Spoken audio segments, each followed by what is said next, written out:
Apakah sudah terlihat slide saya? Sudah, dokter. Oke.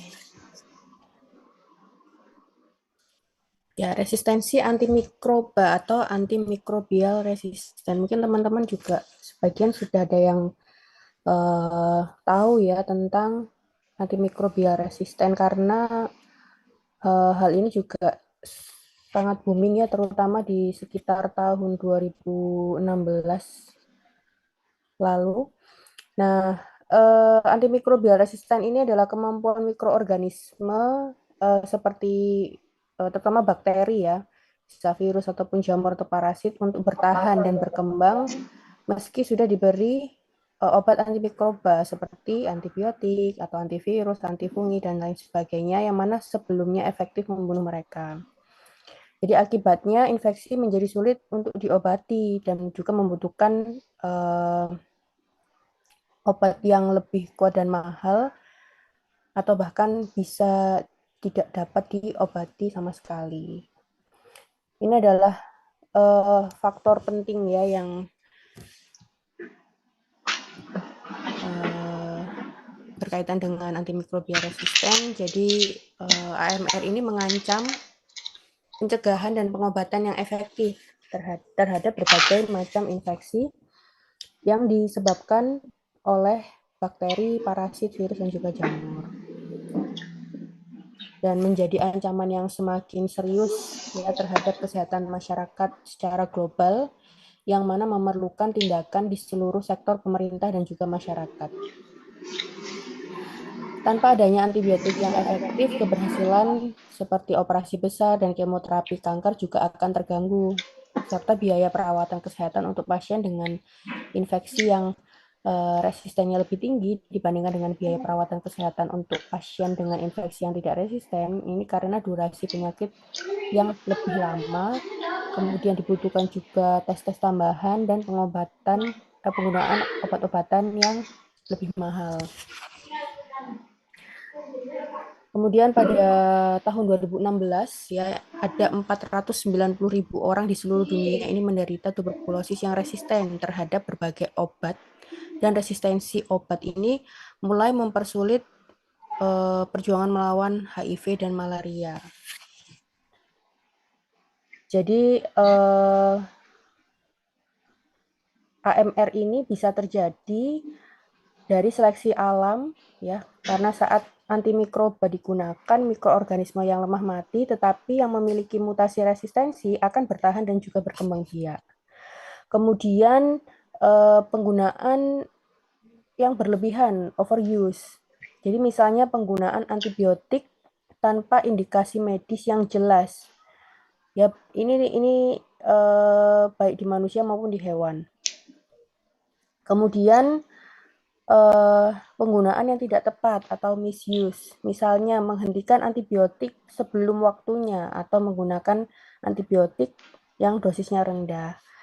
Kadang kan kalau kita misalnya berobat ya ke puskesmas atau ke dokter, itu kan selalu dipastikan sama dokternya kalau antibiotik itu habis ya, harus habis, tidak boleh berhenti sebelum waktunya gitu. Kemudian selain itu selain seleksi alam, penggunaan yang berlebihan, penggunaan yang tidak tepat dosisnya itu juga dari penyebaran resistensi melalui gen resistensi yang bisa berpindah antar mikroorganisme melalui horizontal transfer gene seperti itu. Kemudian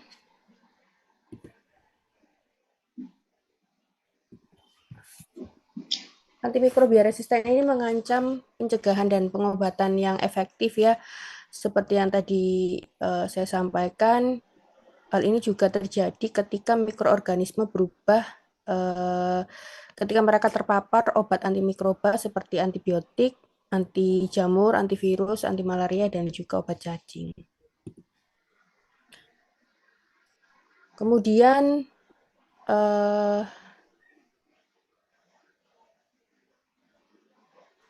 mikroorganisme yang mengembangkan resistensi antimikroba kadang-kadang disebut juga sebagai bakteri super, yang akibatnya obat-obat menjadi tidak efektif dan infeksi terus berlanjut di dalam tubuh, serta meningkatkan resiko penyebaran ke orang lain.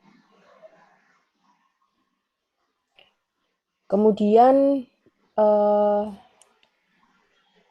WHO mendefinisikan antimikrobial resisten ini sebagai resistensi mikroorganisme terhadap obat antimikroba yang pernah mampu mengobati infeksi oleh mikroorganisme tersebut. Jadi sederhananya itu infeksi, kemudian ada infeksi, kemudian antibiotik diberikan, lalu sebagian bakteri mati, lalu bakteri resisten bertahan, lalu berkembang biak, dan ada infeksi baru yang lebih sulit untuk diobati. Seseorang atau hewan tidak dapat menjadi kebal terhadap antibiotik. Ini terjadi karena resistensi merupakan sifat mikroba, bukan orang atau organisme lain yang terinfeksi oleh mikroba.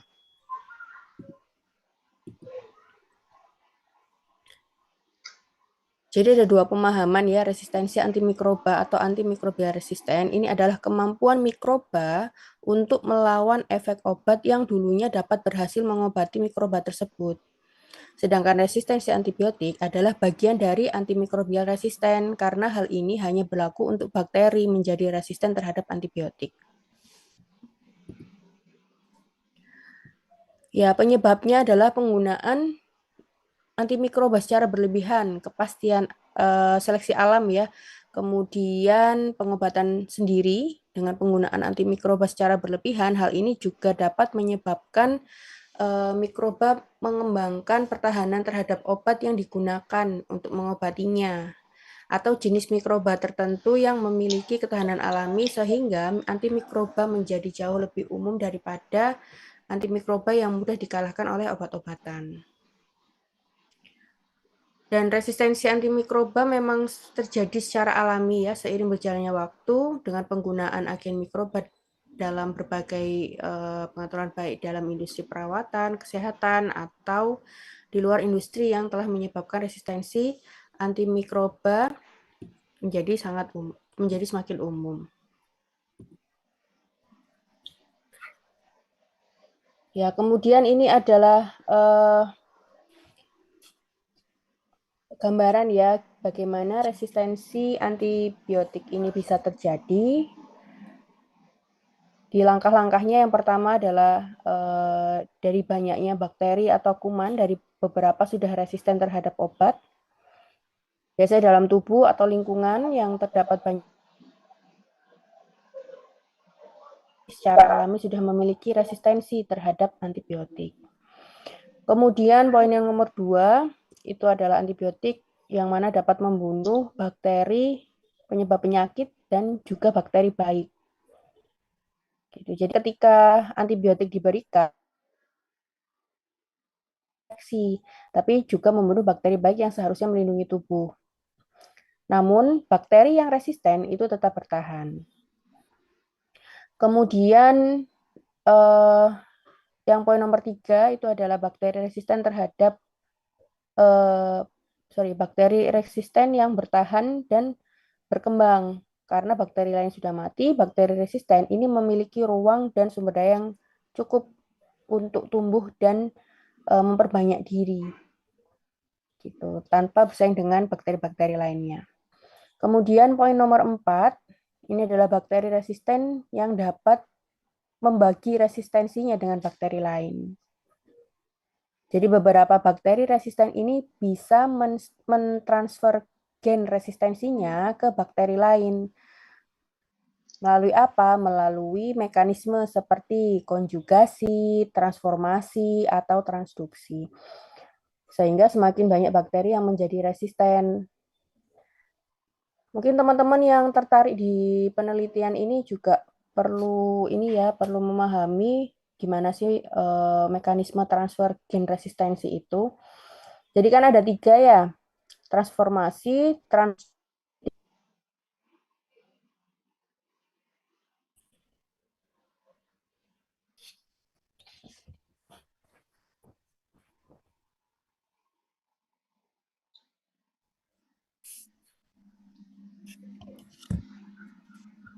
belum tahu ya.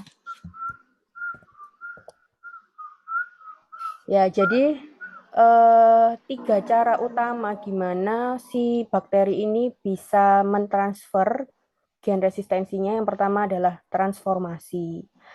Transformasi ini terjadi ketika bakteri mengambil DNA yang ada di lingkungan, biasanya dari bakteri yang mati di lingkungan. Nah, jika DNA itu membawa gen resistensi, maka bakteri penerima bisa menjadi resisten. Gitu ya. Jadi contohnya nih, Streptococcus spesies ya, bisa mengambil gen resistensi dari bakteri lain yang ada di saluran pernafasan.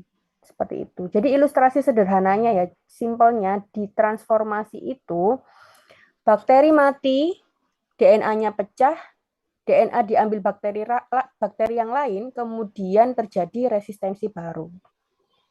Gitu. Itu namanya transformasi. Bakteri mati, DNA pecah, DNA diambil oleh bakteri lain, terjadi resistensi baru. Kemudian yang kedua, ada transduksi. Transduksi ini eh,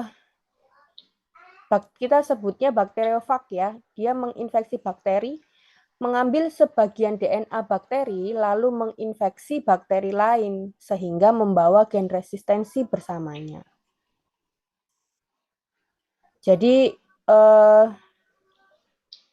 bisa dikatakan seperti kurir gitu ya, yang tidak sengaja mengirimkan gen resistensi.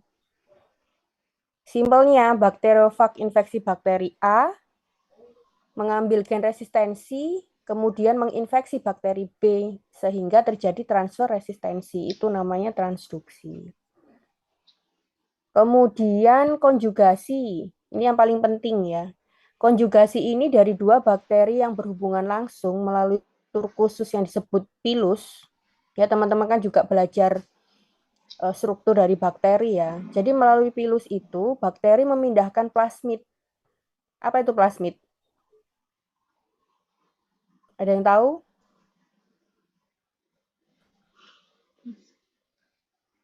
Ya, potongan DNA kecil yang berisi gen resistensi. Gitu ya. Kemudian mengirimkan gen resistensi itu ke bakteri lain. Contohnya plasmid yang membawa si gen ESBL atau extended spektrum beta laktamase. Nanti kita akan bahas lebih dalam lagi ESBL itu apa. Dia berpindah antara bakteri gram negatif antara bakteri gram negatif ke bakteri gram negatif lainnya. Seperti Escherichia coli, Klebsiella pneumoniae, seperti itu. Jadi simpelnya sih bakteri A ini punya pilus. Ya, kemudian dia berpindah ke bakteri B. Bakteri B-nya ini menjadi resisten. Semoga bisa dipahami ya, teman-teman ya. Kemudian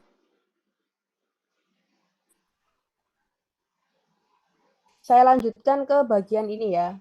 Contoh penyebaran resistensi antibiotik.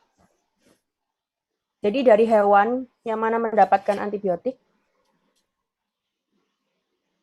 kemudian bakteri di tubuh hewan menjadi resisten. Ya, hewan yang dimaksud ini seperti sapi, ayam, kemudian babi ini diberi antibiotik baik untuk pengobatan maupun sebagai pencegah penyakit. Kemudian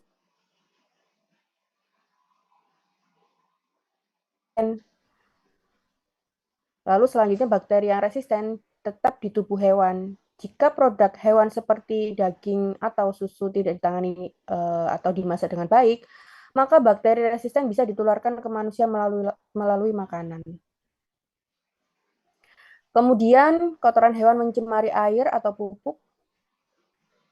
Jadi kotoran hewan yang mengandung bakteri resisten bisa mencemari dari air irigasi ataupun pupuk yang digunakan pada tanaman pangan. Kemudian tanaman pangan tercemar, bakteri resisten dari pupuk atau air ini bisa menempel pada tanaman seperti sayur, buah. Dia masuk ke tubuh manusia jika makanan tidak dicuci atau dimasak dengan benar. Kemudian ke manusia ini sebagai contoh George ya, dia terkena bakteri resisten.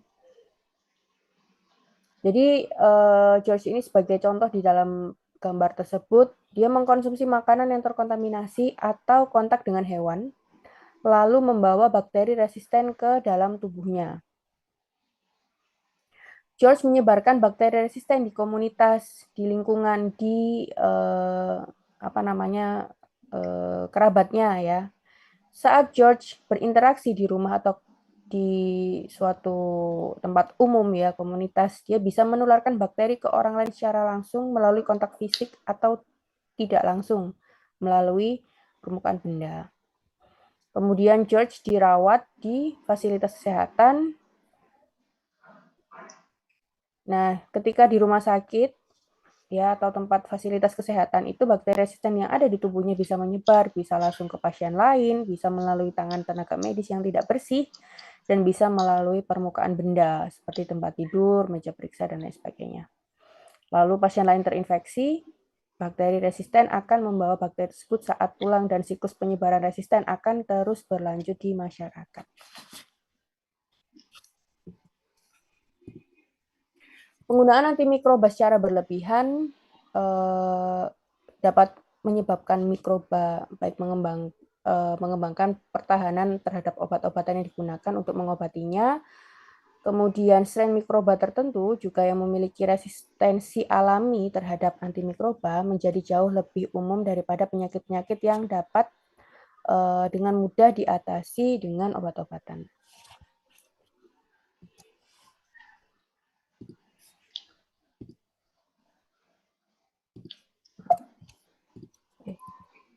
Ya, meskipun resistensi antimikroba terjadi secara alami seiring berjalannya waktu, penggunaan agen antimikroba dalam berbagai pengaturan baik di dalam industri maupun di industri kesehatan maupun di luar industri telah menyebabkan resistensi antimikroba menjadi semakin umum.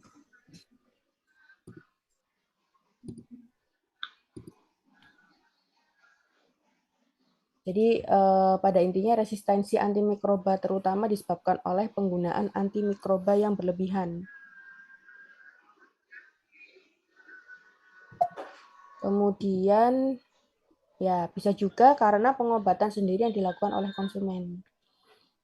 Didefinisikan sebagai penggunaan obat atas inisiatif sendiri atau atas anjuran orang lain yang bukan merupakan tenaga medis yang mempunyai sertifikat.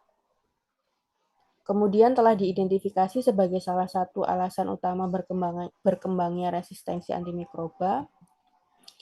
Dan situasi saat ini, antibiotik resisten dari antimikrobial resisten ini ada di setiap negara. Pasien dengan infeksi yang disebabkan oleh bakteri yang resisten terhadap obat memiliki resiko lebih tinggi terhadap hasil klinis yang lebih buruk dan kematian, serta menggunakan lebih banyak sumber daya perawatan kesehatan.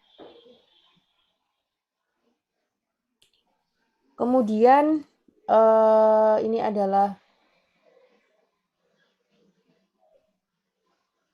bagian dari gimana penyebaran dari resistensi ya. Jadi yang pertama resisten atau terjadinya resistensi pada semua hewan ya seperti sapi, babi, ayam, dia memiliki bakteri di dalam ususnya. Dan ketika antibiotik diberikan kepada hewan, antibiotik akan membunuh sebagian besar bakteri, namun bakteri yang resisten tidak terbunuh, malah bertahan hidup dan berkembang biak. Di sini dapat dikatakan bahwa pemberian antibiotik secara tidak tepat atau berlebihan pada hewan ini dapat memicu terbentuknya bakteri yang resisten di dalam tubuh hewan tersebut. Kemudian spreading ya, dari penyebaran bakteri yang resisten itu bisa menyebar ke produk hewan seperti daging, susu, kemudian telur yang terkontaminasi bakteri yang resisten. Kemudian hasil pertanian seperti sayur-sayuran, buah-buahan, yang mana bila tanaman tercemar oleh air atau tanah yang terkontaminasi kotoran hewan yang mengandung bakteri resisten. Kemudian makanan yang sudah disiapkan. Bisa juga tercemar melalui permukaan alat masak yang tidak bersih. Lalu lingkungan. Saat hewan ya defekasi atau dia mengeluarkan feses yang mana ada bakteri di dalamnya, bakteri resisten tersebut bisa mencemari tanah, air maupun udara sekitar.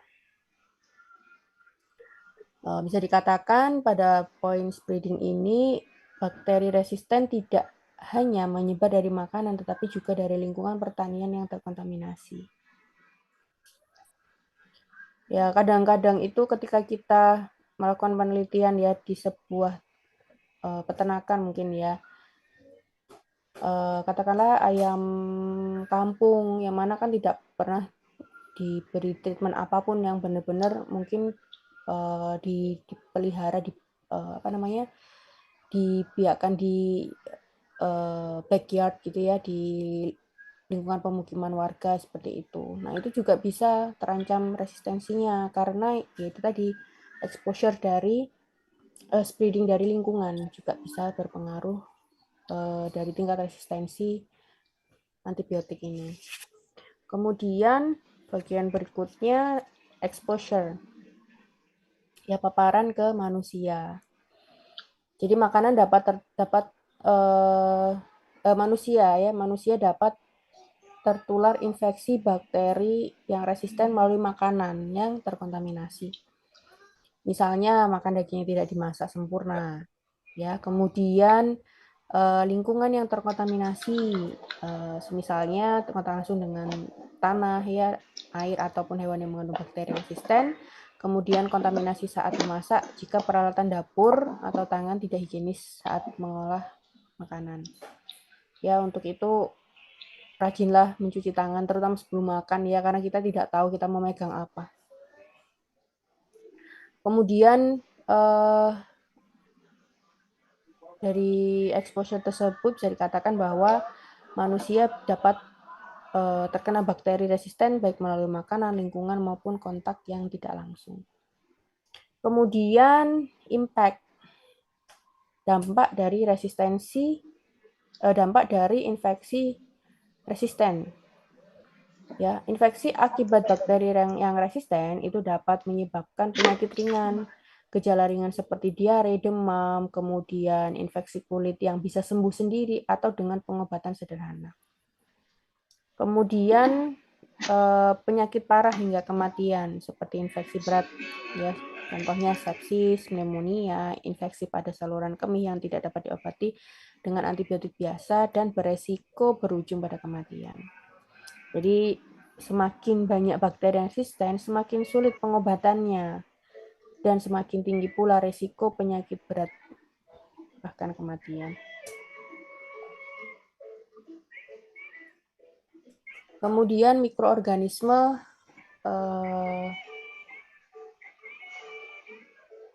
antimikrobial resisten, jadi resistensi pada bakteri seperti Klebsiella pneumonia, kemudian Escherichia coli, Neisseria gonorrhea, Mycobacterium tuberculosis, dan juga Staphylococcus aureus. Kemudian ini yang paling sering ditemukan ya pada bakteri-bakteri ini. Kemudian virus juga, influenza dan protozoa pada Plasmodium species, penyebab penyakit malaria. Resistensi dalam Klebsiella pneumonia ini adalah bakteri yang dapat menyebabkan infeksi yang juga berisiko tinggi ya. Biasanya diberikan antibiotik carbapenem telah menyebar ke seluruh wilayah di dunia. Dan bakteri ini merupakan penyebab utama infeksi yang sering kali didapatkan di rumah sakit ya, seperti pneumonia, infeksi aliran darah, dan infeksi pada bayi yang baru lahir dan pasien di perawatan intensif. Dan di beberapa negara karena adanya resistensi antibiotik carbapenem ini tidak bekerja pada lebih dari setengah pasien yang dirawat akibat dari infeksi Klebsiella pneumonia. Kemudian resistensi dalam bakteri Escherichia coli. Salah satu obat yang paling banyak digunakan untuk pengobatan infeksi saluran kemih adalah antibiotik pada golongan fluoroquinolone yang sangat tersebar luas. Ada beberapa negara di banyak bagian dunia di mana pengobatan ini sekarang tidak efektif pada lebih dari separuh pasien. Dan untuk riset ya atau penelitian terkait dengan bakteri resistensi bakteri Escherichia coli ini sudah sangat banyak sekali dilakukan, dan banyak juga kasus-kasus multi drug resisten yang terjadi. Multi drug resisten ini adalah ketika kita mengamati biasanya pengamatan dari antimikrobial resisten itu pada 5 golongan antibiotik. Nah, multi drug resisten itu terjadi, bisa dikatakan multi drug resisten apabila resistensinya dari 5 golongan antibiotik itu minimal 3. 3 atau lebih dari 3 atau kelimanya itu bisa dikatakan multi drug resisten. Artinya apa? Bakteri tersebut resisten terhadap 5 golongan antibiotik. Gitu. 3 atau lebih dari golongan antibiotik itu bisa dikatakan multi drug resisten. Kemudian Staphylococcus aureus, orang dengan MRSA atau methicillin resisten Staphylococcus aureus ya, di methicillin ya, diperkirakan memiliki kemungkinan tinggal sebesar 64% lebih besar dibandingkan dengan orang dengan bentuk infeksi yang tidak resisten. Bakteri Enterobacteriae menggunakan colistin ya, ini adalah pengobatan terakhir untuk infeksi yang mengancam jiwa yang disebabkan oleh bakteri Enterobacteriae yang tahan terhadap carbapenem dan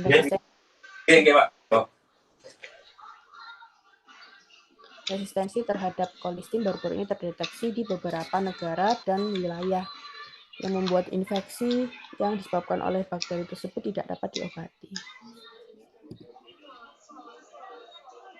Kemudian resistensi pada tuberkulosis atau TB ini sudah terjadi di tahun 2014 dengan kasus 480.000 kasus baru, yang mana penderita tuberkulosis resisten dari multi drug resisten tuberkulosis ya, dari 3 atau lebih antibiotik. Sehingga apa yang terjadi karena multi drug resisten pada penyakit tuberkulosis ini memerlukan pengobatan yang jauh lebih lama dan kurang efektif dibandingkan dengan pengobatan tuberkulosis yang non-resisten.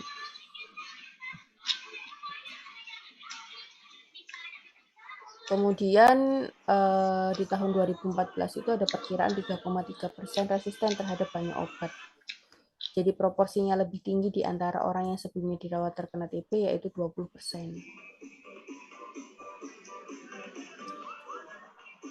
Ya, ini adalah kasus-kasus yang cukup tinggi di beberapa negara.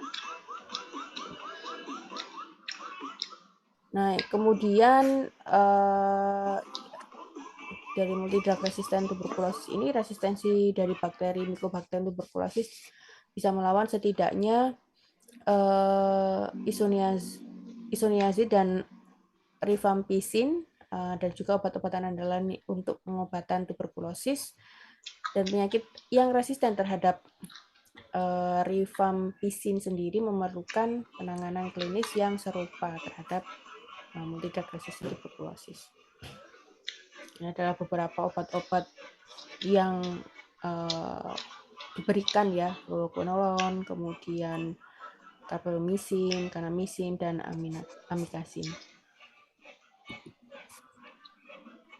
Kemudian Plasmodium falciparum, sejak Juli 2016 resistensi terhadap pengobatan lini pertama untuk kasus ini menggunakan terapi kombinasi berbasis artemisinin, ya, dan telah dikonfirmasi di 5 negara subwilayah Mekong Raya di Kamboja, kemudian Laos, Myanmar, Thailand, Vietnam, dan lain sebagainya. Kemudian resistensi pada HIV juga ya, pada tahun 2010 ada sekitar 7% orang yang memulai terapi antiretroviral di dalam negara berkembang dengan penderita HIV yang resisten terhadap obat. Di negara maju juga angka yang sama, 10-20% tingkat resistensinya. Dan beberapa negara maju juga melaporkan bahwa di atas 15% diantaranya mereka memulai pengobatan HIV dan hingga 40% di antara orang yang memulai kembali pengobatan. Kemudian resistensi terhadap influenza. Sebenarnya semua virus influenza A yang berada di manusia tahan terhadap satu kategori obat antivirus dengan indikator inhibitor M2 menggunakan amantadin dan rimantadin. Namun frekuensi resistensi terhadap penghambat neuraminidase, protein N-nya, oseltamivir masih rendah ya, sekitar 1-2%.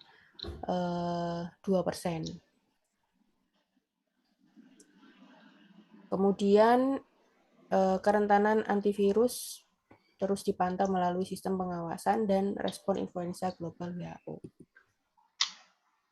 Kemudian pencegahan dan pengendalian. Jadi resistensi antibiotik ini dipercepat oleh penyalahgunaan dan penggunaan antibiotik secara berlebihan, serta buruknya pencegahan dan pengendalian infeksi. Langkah-langkah yang dapat diambil di semua tingkatan masyarakat untuk mengurangi dampak dan membatasi penyebaran resistensi adalah dari individu tersendiri. Dari individu itu sendiri, kemudian pembuat kebijakan, profesional kesehatan, industri perawatan kesehatan, dan sektor pertanian. Dari sektor pertanian, pemberian antibiotik hanya pada hewan di bawah pengawasan dokter hewan. Jangan menggunakan antibiotik untuk meningkatkan pertumbuhan atau mencegah penyakit pada hewan yang sehat. Vaksinasi hewan untuk mengurangi kebutuhan akan antibiotik dan gunakan alternatif antibiotik jika tersedia. Kemudian mempromosikan dan menerapkan praktik baik di semua tahapan produksi dan pengolahan baik makanan dari sumber hewani dan nabati. Kemudian tingkatkan ketahanan hayati di peternakan dan cegah infeksi melalui peningkatan kebersihan dan kesejahteraan hewan. Kemudian rencana aksi global terhadap resistensi antimikroba memiliki 5 tujuan strategis, yaitu untuk meningkatkan kesadaran dan pemahaman tentang resistensi antimikroba, kemudian untuk memperkuat pengawasan dan penelitian, kemudian untuk mengurangi kejadian infeksi, untuk mengoptimalkan penggunaan obat antimikroba, dan untuk memastikan investasi berkelanjutan dalam melawan resistensi antimikroba.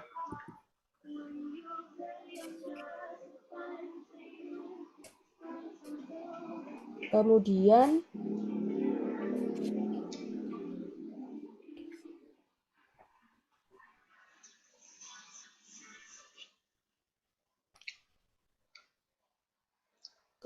untuk pemberian antibiotik ya, setiap antibiotik yang diresepkan ada 3 langkah penting yang harus dilakukan, yaitu periksa dan lakukan kultur sebelum pemberian antibiotik dengan pengambilan sampel ya yang dianjurkan sebelum memberikan antibiotik. Kemudian segera memulai pengobatan antibiotik setelah sampel diambil. Kemudian pastikan indikasi, dosis, dan durasi pengobatan atau pemberian antibiotik dicatat. Ya, indikasinya apa, alasan pemberian antibiotik, dosisnya berapa, ya harus tepat, dan durasi pengobatannya berapa lama. Kemudian evaluasi ulang dalam 48 jam.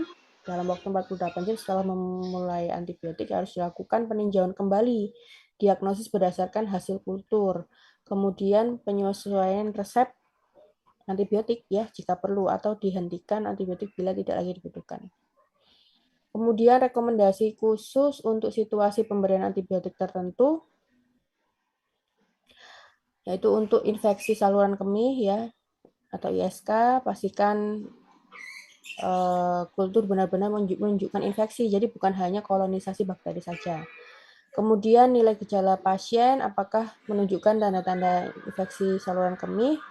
Kemudian pastikan urin diambil dengan cara steril sebelum pemberian antibiotik. Lalu obati sesuai lamanya waktu yang dianjurkan. Kemudian rencanakan pengobatan setelah pasien keluar dari rumah sakit dengan memperhatikan antibiotik yang telah diberikan sebelum dirawat. Kemudian untuk pneumonia, pastikan gejala yang muncul benar-benar menunjukkan pneumonia dan bukan diagnosis lain yang tidak infeksius. Kemudian obati sesuai dengan waktu pengobatan yang dianjurkan.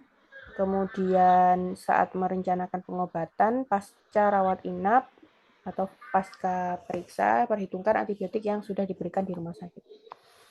Kemudian untuk infeksi methicillin resisten Staphylococcus aureus atau MRSA, pastikan MRSA benar-benar terdeteksi di hasil kultur klinisnya. Jangan menggunakan vancomycin untuk pengobatan infeksi yang disebabkan oleh Staphylococcus aureus yang sensitif terhadap methicillin, yang mana bukan MRSA.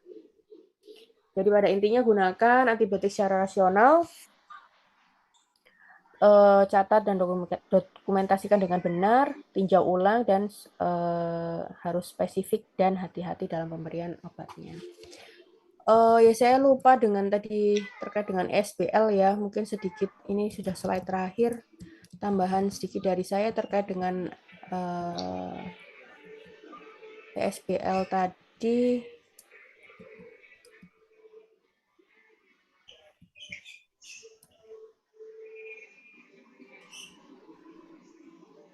Ya, jadi SBL itu tadi mana ya singkatannya, sebentar.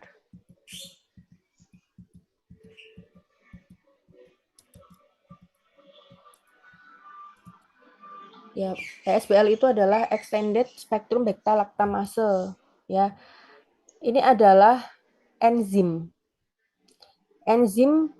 yang diproduksi oleh beberapa bakteri yang membuat bakteri tersebut kebal terhadap berbagai jenis antibiotik beta-lactam. Ya, extended spectrum beta-lactamase, enzim yang diproduksi oleh beberapa jenis bakteri yang membuat si bakteri tersebut kebal terhadap beberapa jenis antibiotik beta-lactam. Antibiotik beta-lactam itu contohnya seperti penisilin, cefalosporin. Cefalosporin ada apa aja? Ada yang tahu? Cefotaxim, ceftriaxone gitu ya, sama aztreonam. Kalau bakteri-bakteri apa aja yang sering memproduksi dapat menghasilkan enzim beta-lactam, yaitu Escherichia coli, Klebsiella pneumonia, kemudian Proteus, dan Enterobacter spesies lainnya.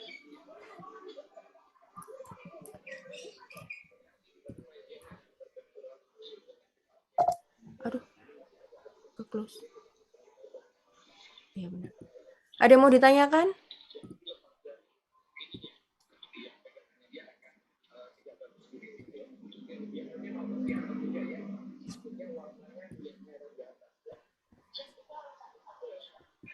Sudah jelas ya, teman-teman ya.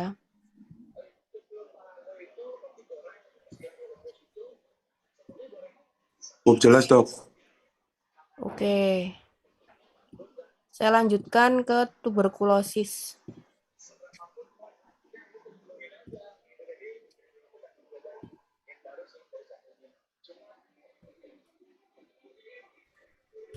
Ya, tuberkulosis ini adalah penyakit bakteri kronis ya pada hewan yang disebabkan oleh bakteri Mycobacterium tuberculosis kompleks ya, terutama Mycobacterium bovis ya yang menyerang pada sapi.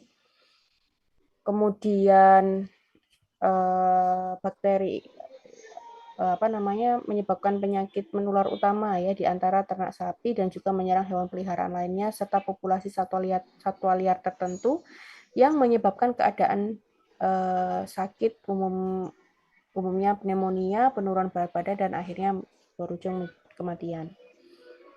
Kemudian ini adalah agen penyebab ya, Mycobacterium species, ada Africanus, kemudian Avium, bovis, dan Mycobacterium tuberculosis.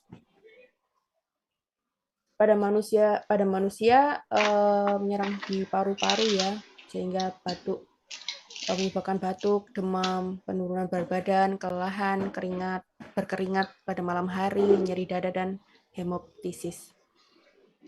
Kemudian juga bisa menyebabkan limfadenitis, cervix dari scrofula, kemudian meningitis, osteomyelitis, perikarditis, dan juga dikaitkan dengan infeksi pada sebagian besar organ lainnya. Biasanya nodul inflamasi berkapsul atau tuberkel dengan epiteloid dan sel yang mengelilingi pusat kaseosa atau yang tercairkan. Pada Mycobacterium avian biasanya menimbulkan lesi tuberkel hanya pada burung saja, pada mamalia hanya lesi.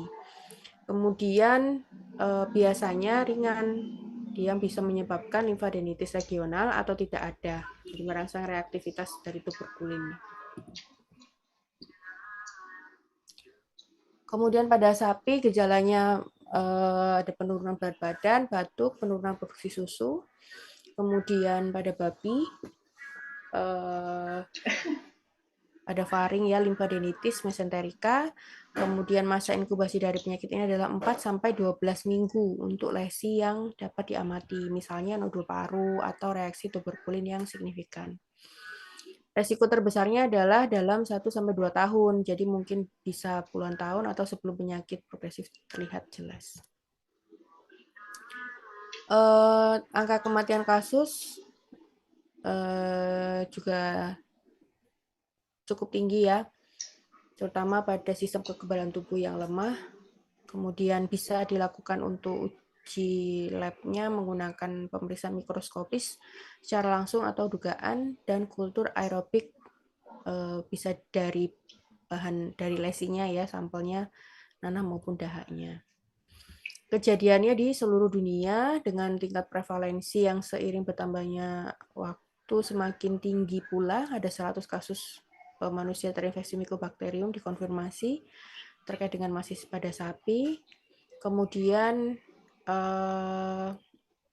Mycobacterium africanum berhubungan dengan Mycobacterium bovis yang dapat menyebabkan penyakit pada manusia atau non-manusia dengan distribusi inang masih belum pasti, tetapi kasus dilaporkan pada primata di kebun binatang. Penularannya terutama melalui penghirupan droplet ya, atau droplet nuklei yang menular dari lesi paru, juga melalui konsumsi khususnya susu mentah dari sapi yang mengalami lesi pada mamenya. Kemudian pada manusia ini merupakan reservoir dan sumber utama dari Mycobacterium tuberculosis. Kemudian pada sapi untuk Mycobacterium bovis. Kemudian beberapa macam spesies mamalia yang terinfeksi dari reservoir mamalia, tetapi pada burung puyuh adalah satu-satunya burung yang diketahui terinfeksi. Kemudian pada anjing dan primata terinfeksi terutama akibat dari paparan infeksi manusia. Kemudian untuk kontrol dan pencegahan dari individu atau kelompok ya, terapi jangka panjang beberapa bulan dengan isoniazid, dihidrostreptomisin, kemudian ethambutol, rifampicin, dan pyrazinamide. Kemudian prognosis baik dengan terapi yang tepat pada manusia dan sapi pada kasus paparan dari Mycobacterium bovis ini sangat sensitif. Untuk infeksi Mycobacterium uvium ini merupakan pengecualian, sangat resisten terhadap antibiotik dan mungkin diperlukan pembedahan atau pengangkatan kelenjar getah bening yang terkena. Kemudian bisa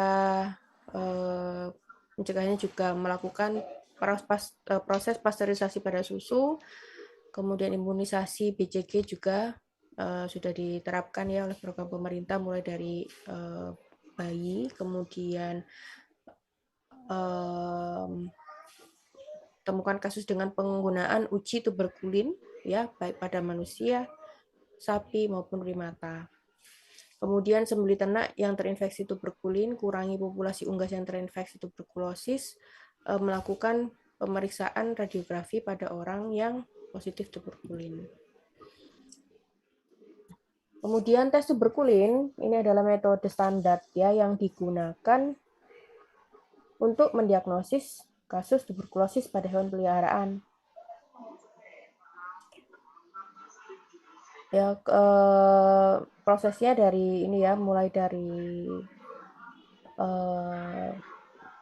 persiapan dari alat dan bahannya, menggunakan jarum atau spit kecil, kemudian menggunakan PPD atau Purified Protein Derivative,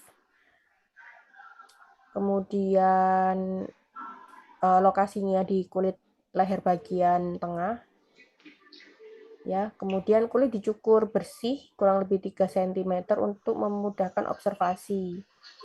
Untuk menandai lokasi dengan spidol atau potongan kecil, kemudian diukur menggunakan kaliper ya untuk mengukur ketebalan kulit sebelum penyuntikan.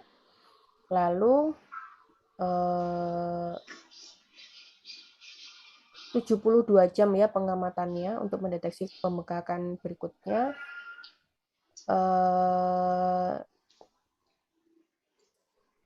Jadi apa namanya,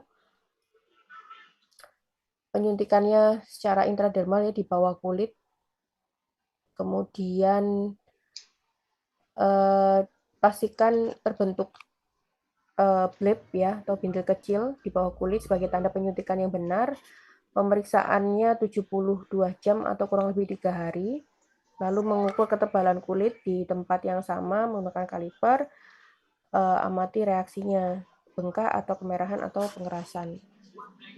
Jadi penilaiannya kurang dari 2 mm itu negatif, berarti tidak ada indikasi infeksi tuberkulosis. Kemudian 2-4 mm itu bisa dubius ya, karena perlu diulang dan dilakukan pengamatan lanjutan. Kemudian jika lebih dari 4 mm itu bisa dikatakan positif, artinya ada kemungkinan besar infeksi tuberkulosis. Namun bila lebih dari 5 mm dan ada reaksi inflamasi yang kuat, maka reaksi kuat positif, yaitu sudah pasti positif dan disarankan diisolasi atau dieliminasi. Sebenarnya uji tuberkulin ini juga sudah bukan sudah tapi lebih ke digunakan juga untuk orang-orang yang pengen tahu dia itu alergi dengan apa gitu. Jadi untuk cek alergi itu sama prinsipnya seperti ini, penyuntikan alergen di bawah kulit sehingga respon tubuh kita seperti apa. Kalau ada indikatornya tadi ya yang ukuran kebengkakan, karena nanti kalau dia tidak alergi akan hilang sendiri bentolannya itu. Baik, ada yang mau ditanyakan?